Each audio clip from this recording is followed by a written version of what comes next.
Assalamualaikum warahmatullahi wabarakatuh. Perkenalkan, nama saya Tara Firanda, BP 1910621016. Baiklah, di sini saya akan mempresentasikan hasil tugas saya mengenai review jurnal tentang pembibitan ternak.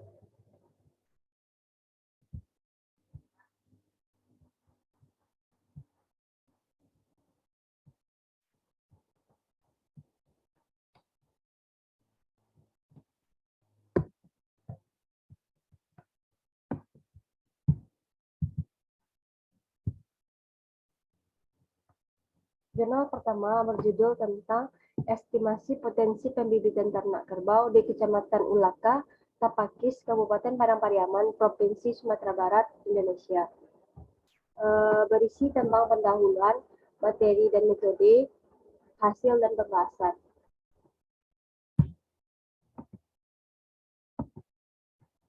Isi dari pendahuluan sebagai berikut. Yang pertama yaitu Sumatera Barat memiliki aset ternak kerbau yang terbesar di berbagai kabupaten dan kota. Jenis kerbau yang dipelihara di Sumatera Barat adalah kerbau lumpur.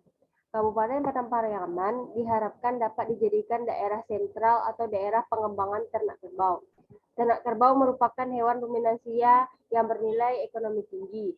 Ternak kerbau dapat dijadikan usaha pokok peternakan selain kegunaannya membantu membajak sawah. Salah satu yang berkaitan dengan pembibitan adalah penggadaan bibit ternak kerbau yang memiliki produktivitas tinggi. Adapun cara yang paling tepat untuk pembibitan ternak kerbau adalah dengan menyeleksi ternak kerbau yang memiliki mutu genetik tinggi. Seleksi ternak kerbau yang memiliki mutu tinggi, genetik cukup baik dengan cara meningkatkan mutu genetik ternak dengan pola perkawinan yang terkontrol, pembatasan pengeluaran ternak dan perbaikan manajemen pemeliharaan ternak sehingga berpeluang memacu produktivitas dan populasi ternak kerbau. Selanjutnya yaitu bagian materi dan metodenya. Untuk tujuan penelitian ini, untuk mengetahui potensi ternak kerbau di Kecamatan Ulaka, Tapakis, Kabupaten Padang Pariaman dalam menghasilkan bibit kerbau dan kelayakan sebagai sumber ternak kerbau. Untuk materinya adalah pada penelitian ini materinya yang digunakan adalah ternak kerbau dan petani sebagai responden yang tersebar di Kecamatan Ulaka, Tapakis, Kabupaten Padang Pariaman. Untuk metodenya adalah data mengenai sifat reproduksi dianalisis secara kuantitatif. Data jumlah kerbau jantan dan kerbau betina dewasa, kerbau jantan dan kerbau betina muda, jumlah pedet jantan dan betina terlahir digunakan untuk menghitung NI, NNR, dan output melalui pendekatan teori pemulihan ternak sesuai dengan rekomendasi Harjo Subroto tahun 1994 dan Sumadi et al. Tahun 2004. Untuk prosedur penelitiannya, pengamatan yang dilakukan meliputi jumlah kepemilikan ternak dan komposisinya, jantan, betina, dewasa, muda, dan anak per responden. Umur pertama kali kerbau dikawinkan, cervix per caption atau S per C, batas umur pemeliharaan untuk breeding, umur sapi, lama tidak dikawinkan lagi setelah beranak, umur pertama kali beranak, jarak beranak, jumlah dan jenis kelamin anak kerbau yang dilahirkan pada 1 tahun terakhir, mutasi ternak dan umurnya, mati, keluar, dan masuk dalam 1 tahun terakhir dan interval kelahiran, cara kawin, dan kondisi induk saat beranak. Untuk hasil dan pembahasannya, yang ada beberapa poin. Yang pertama yaitu identitas ternak. Identitas ternak merupakan salah satu indikasi yang dapat digunakan untuk mengetahui kemampuan peternak dalam mengolah ternak. Antara lain umur petani, lama beternak, tingkat pendidikan, dan mata pencarian. Menurut Sumaidi et al. Tahun 2011. Poin kedua yaitu mutasi ternak kerbau. Mutasi yang dimaksud adalah penelitian ini adalah mutasi ternak antar peternak dalam wilayah yang sama atau pada wilayah yang berbeda. Proses mutasi dapat berlangsung melalui jual beli antar peternak atau dapat juga berlangsung dengan proses penjualan ternak untuk dipotong. Poin yang ketiga adalah informasi tentang reproduksi ternak kerbau diperlukan untuk mengetahui kemampuan reproduksi suatu ternak. Disajikan data beberapa sifat reproduksi ternak kerbau di Kecamatan Ulaka, Tapakis, Kabupaten Padang Pariaman, Provinsi Sumatera Barat, tahun 2016. Poin yang keempat adalah perhitungan nilai Edge Replacement Rate. Nilai NRR dihitung dari jumlah ketersediaan bibit dibagi kebutuhan bibit atau pengganti dikalikan dengan 100%. Nilai RRR digunakan untuk mengetahui apakah jumlah kelahiran pedet dapat menutupi kebutuhan ternak pengganti sehingga populasi di wilayah tersebut tetap seimbang. Jika nilai RRR kecil dari 100%, maka kebutuhan ternak pengganti tidak terpenuhi. Sebaliknya, jika nilai NRR besar dari 100%, maka kebutuhan ternak pengganti terpenuhi, menurut Sumaidi et al. Tahun 2011. Untuk poin kelima yaitu output. Potensi atau output ternak kerbau di Kecamatan Ulaka, Tapakis, Kabupaten Padang Pariaman, Provinsi Sumatera Barat, yaitu kemampuan wilayah tersebut untuk mengeluarkan ternak kerbau bibit maupun untuk dipotong tanpa mengganggu perkembangan populasi ternak kerbau di wilayah tersebut, menurut Sumaidi et al. Tahun 2011. Untuk kesimpulannya, bahwa populasi ternak kerbau di Kecamatan Ulaka, Tapakis, Kabupaten Padang Pariaman, kelebihan ternak. Pada penelitian ini juga terlibat ternak kerbau yang keluar lebih banyak dibandingkan ternak kerbau yang masuk. Apabila presentasi ternak yang keluar lebih tinggi dibandingkan presentasi ternak yang masuk, berarti wilayah tersebut merupakan penghasil ternak kerbau sehingga dapat dikatakan bahwa Kecamatan Ulaka, Tapakis layak dijadikan sebagai kawasan sumber bibit ternak kerbau. Jurnal kedua itu tentang estimasi output sapi potong di Kabupaten Pesisir Selatan, Provinsi Sumatera Barat. Berisi tentang pendahuluan, materi dan metode, hasil dan pembahasan. Poin dalam pendahuluan yang pertama yaitu Kabupaten Pesisir Selatan merupakan salah satu daerah pengembangan sapi lokal yang dikenal dengan sebutan sapi pesisir, yang pada saat itu populasi sapi di Kabupaten Pesisir Selatan mencapai 78.332 ekor menurut Badan Pusat Statistik tahun 2012. Pemeliharaan sapi didominasi peternak rakyat yang menggunakan sistem konvensional yang memilih ternak sapi secara dilepas begitu saja dan merupakan usaha sampingan usaha di samping usaha pertanian, menurut Wirdahayati et al. Tahun 2006. Pola pembiakan atau breeding ternak di suatu daerah dapat diketahui dengan melakukan estimasi potensi daerah tersebut sebagai penghasil ternak. Hardusubroto tahun 1992 menyatakan bahwa penelitian estimasi output adalah untuk mengetahui pola pembiakan dari suatu ternak di suatu daerah. Output sangat dipengaruhi oleh besarnya NI. Untuk bagian materi dan metodenya, tujuan penelitian ini adalah untuk mengidentifikasi produktivitas sapi potong di Kabupaten Pesisir Selatan, Provinsi Sumatera Barat dalam menghasilkan bibit sapi potong dan kelayakan daerah tersebut sebagai sumber sapi potong di Provinsi Sumatera Barat.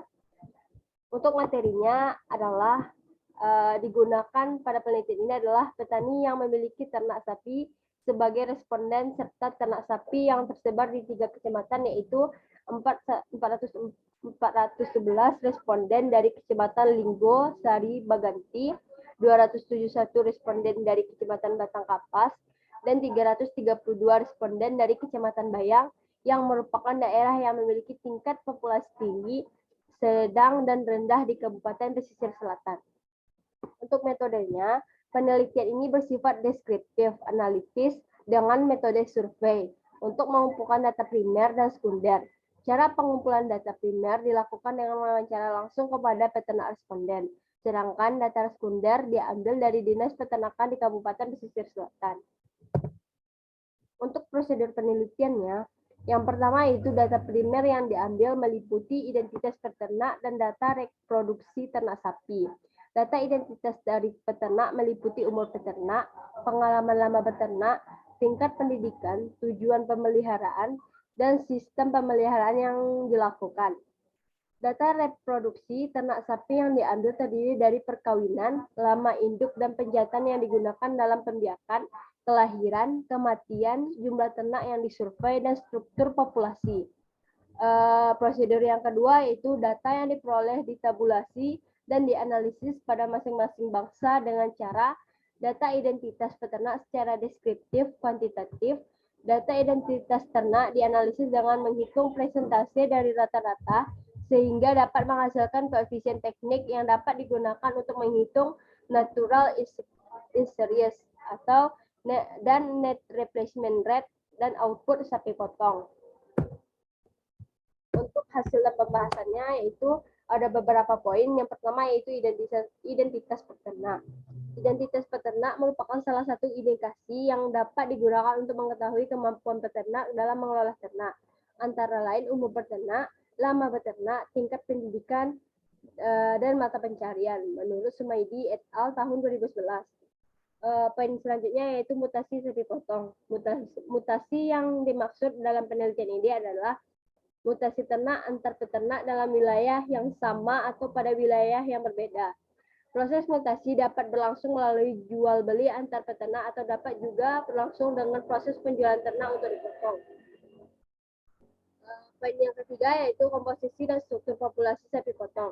Komposisi dan struktur populasi sapi potong dari setiap bangsa di Kabupaten Pesisir Selatan, Provinsi Sumatera Barat tahun 2013 yang menunjukkan bahwa komposisi sapi potong di Kabupaten Pesisir Selatan, Provinsi Sumatera Barat sebagai besar adalah sapi pesisir 70,78%, kemudian sapi Bali 20,77%, sapi Simpeo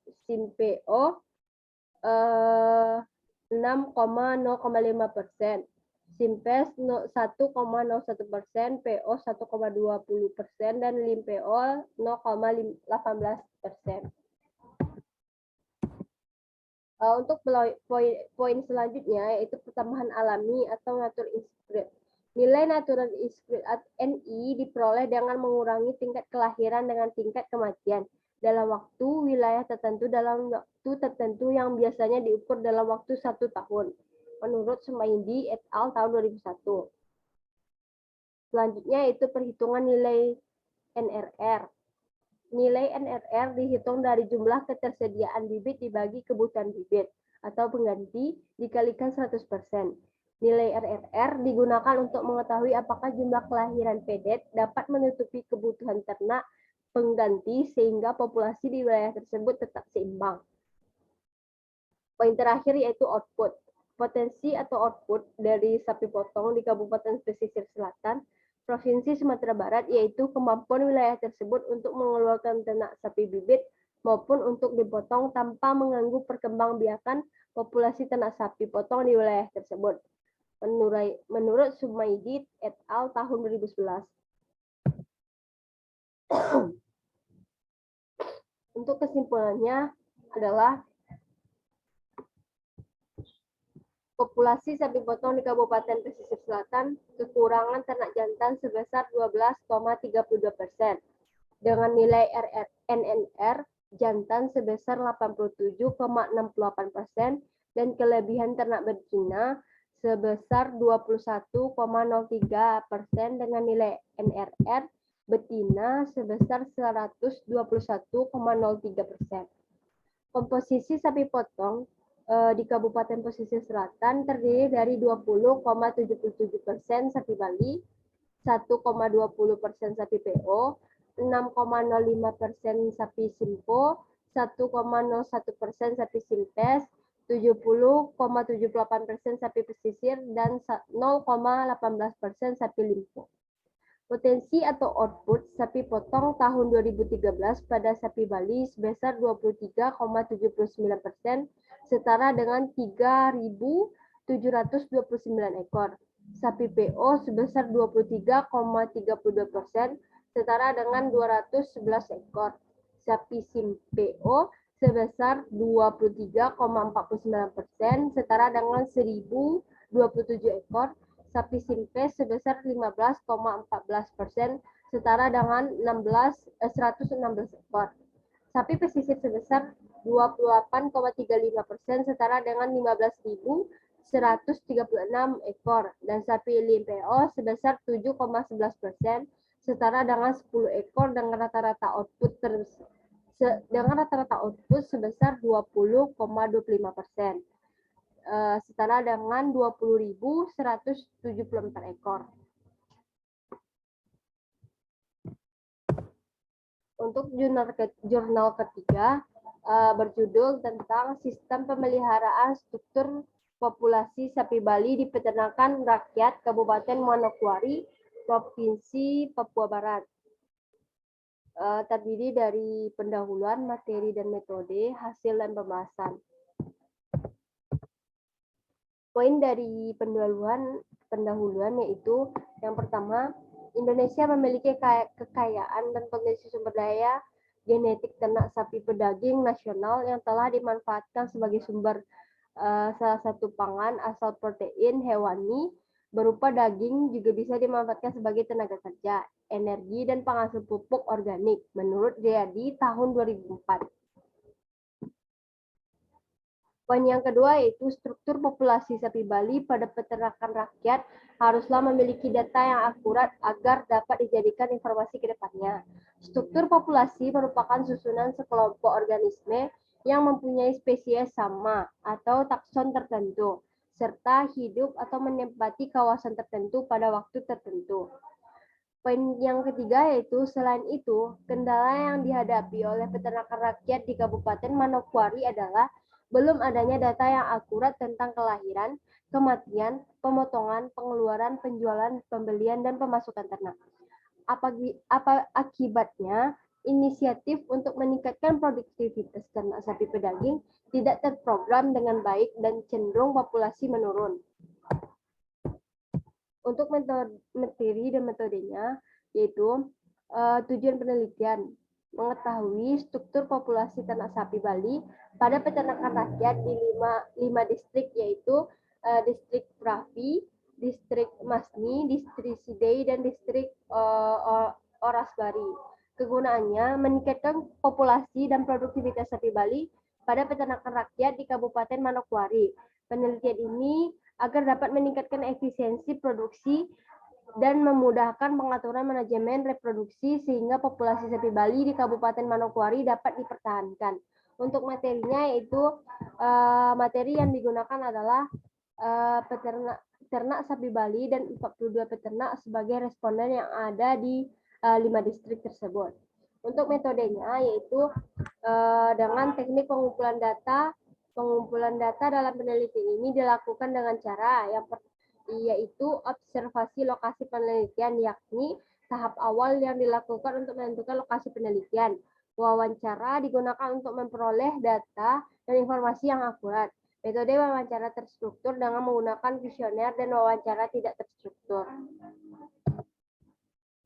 Untuk prosedur dari penelitian ini adalah data yang telah dikumpulkan dikelompokkan dan ditabulasi menurut umur ternak dan jenis kelamin, kemudian digunakan alat analisis kuantitatif dengan pendekatan statistik deskriptif. Analisis deskriptif ini berbentuk data yang diperoleh dari responden yang digambarkan pada tabel frekuensi dari setiap indikator atau dimensi. Parameter yang diukur yaitu tingkat kelahiran sapi Bali per tahun, tingkat kematian sapi Bali per tahun, tingkat pemotongan sapi Bali per tahun, tingkat penjualan dan pengeluaran sapi Bali per tahun, tingkat pembelian dan pemasukan sapi Bali per tahun, dan struktur populasi sapi Bali. Untuk hasilnya ada beberapa poin. Yang pertama yaitu sejarah sapi Bali.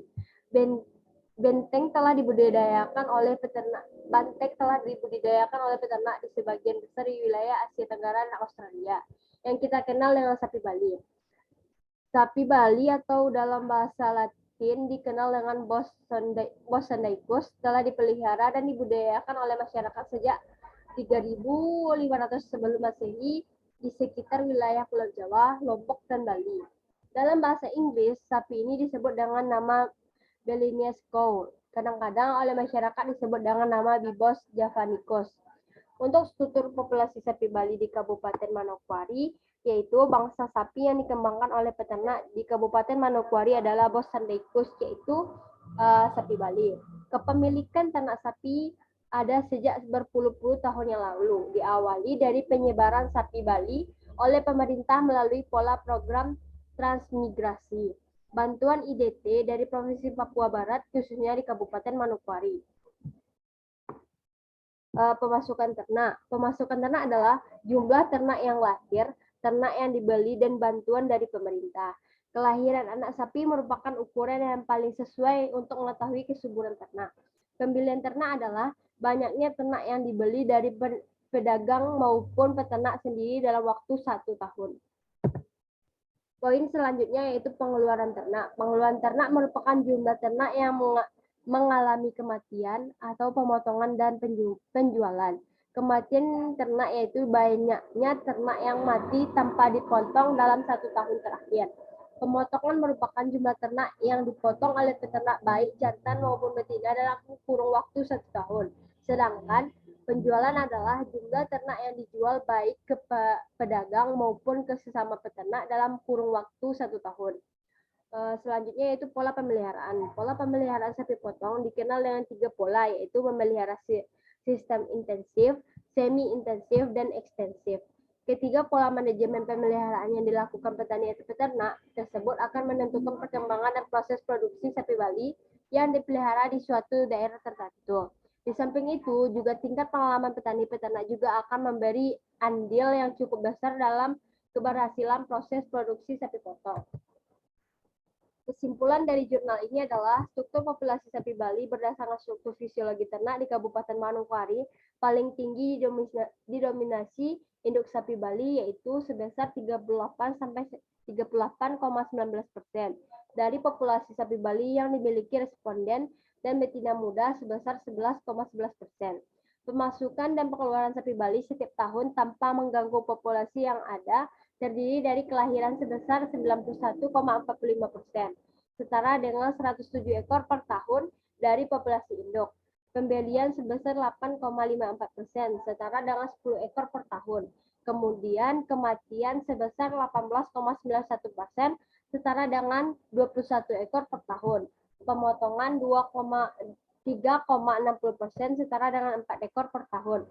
Dan penjualan 77,47%, setara dengan 86 per tahun.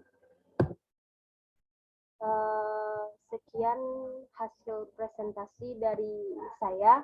Apabila ada kesalahan kata, saya mohon maaf. Saya akhiri. Wassalamualaikum warahmatullahi wabarakatuh.